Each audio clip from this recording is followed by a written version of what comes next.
Truth be told, we've got a daunting task ahead of us on Sunday at the Etihad as we face Man City. So I'm going to give you my unbiased 11 ahead of the Clash of the Titans on Sunday. I personally don't count Man City as our deadly rivals. That will always be Liverpool Football Club, and in my eyes that will never change. Playing devil's advocate, I suppose the Manchester derby is more important for bragging rights in and around Manchester. But the outskirts of Manchester and the rest of the UK and around the whole wide world, it'll always be the dirty Scouse bastards as they get ready before the night of looting starts, because we all know it's an epidemic of what happens in Scouseland because they love it.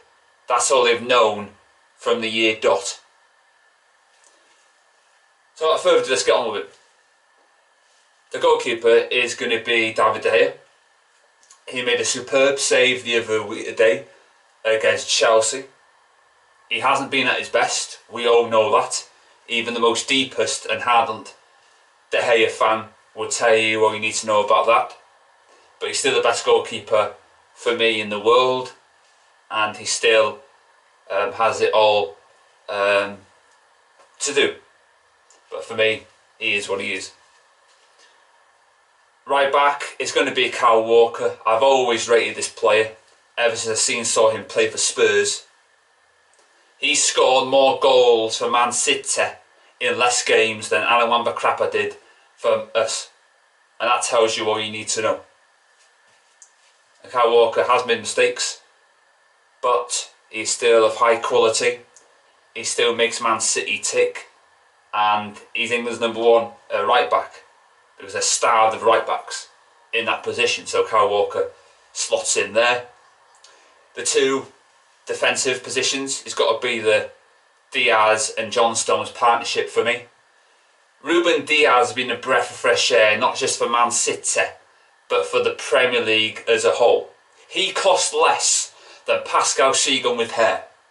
They waited a year to get him from Benfica, the same place that we got Lindelof from all those years ago.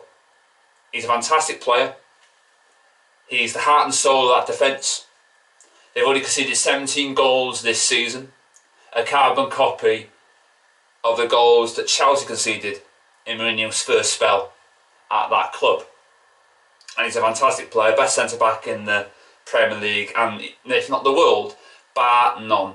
And nobody can say any different. He is covered in quality. He does what it says on the tin. He's a brute.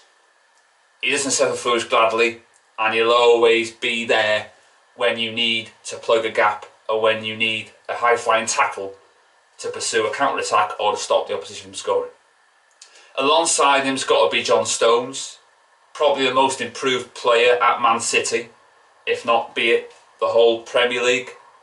All these goals have come against London opposition. His first Premier League goals were against Crystal Palace, where he scored 2.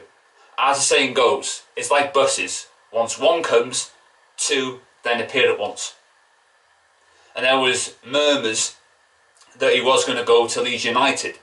He had to re-evaluate his game. Pep wasn't happy with him, and he's still, doing well.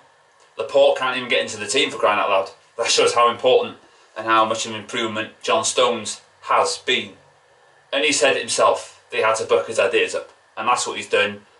And their partnership has blossomed since day one, and it really, really is a sight to behold. Left back, I'm not going to put Porky Pig there, because for me, if you combined the list of the top left backs in the Premier League and around the world, Porky would not feature. No way, no how. I'm not having any of that he would be penciled in for that role.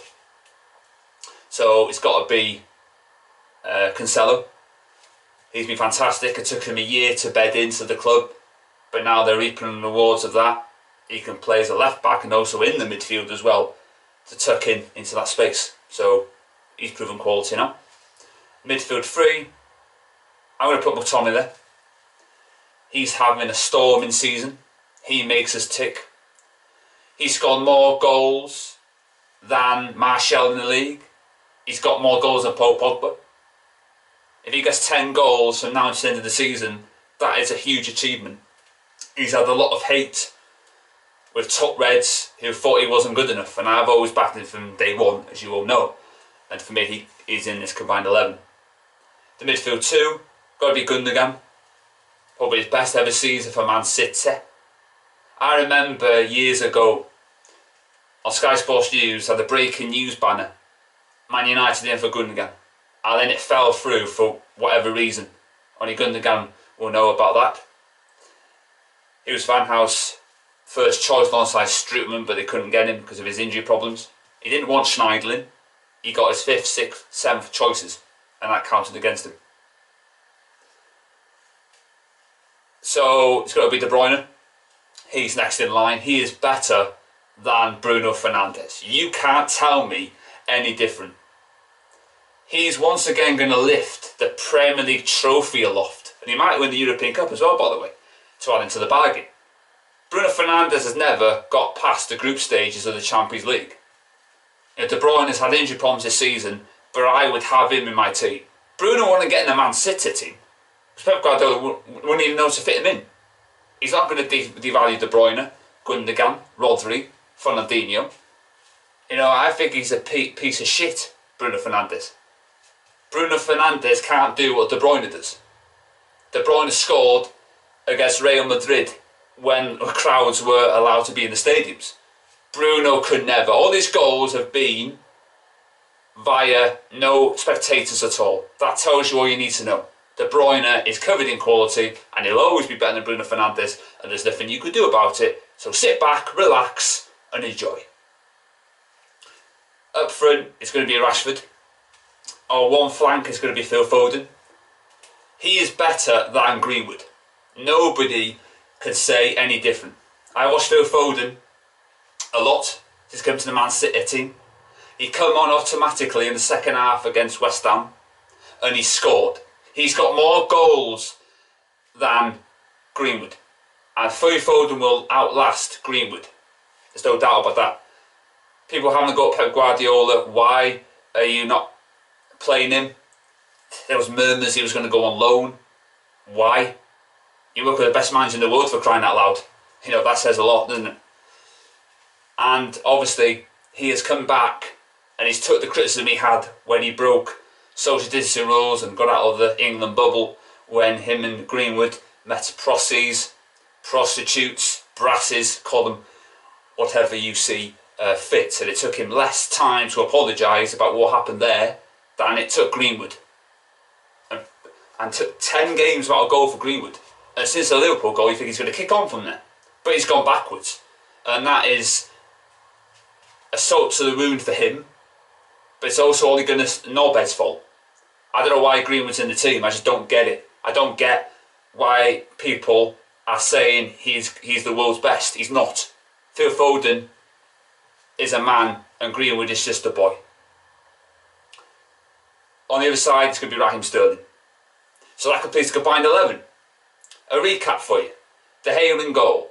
The full-back positions. Kyle Walker. Cancelo. Centre-back Diaz. John Stones. Midfield 3. McTominay. Gundogan. De Bruyne. Forward 3. Foden, Sterling and Marcus Rashford. Feel free in the comments below to give your combined 11 as I have now, and I'll see you after the match. Well, hopefully we'll get a win against Man City, but with them searching for the 22nd win in all competitions, it's going to be a tough task. But we're Man United and we should be going there looking to win.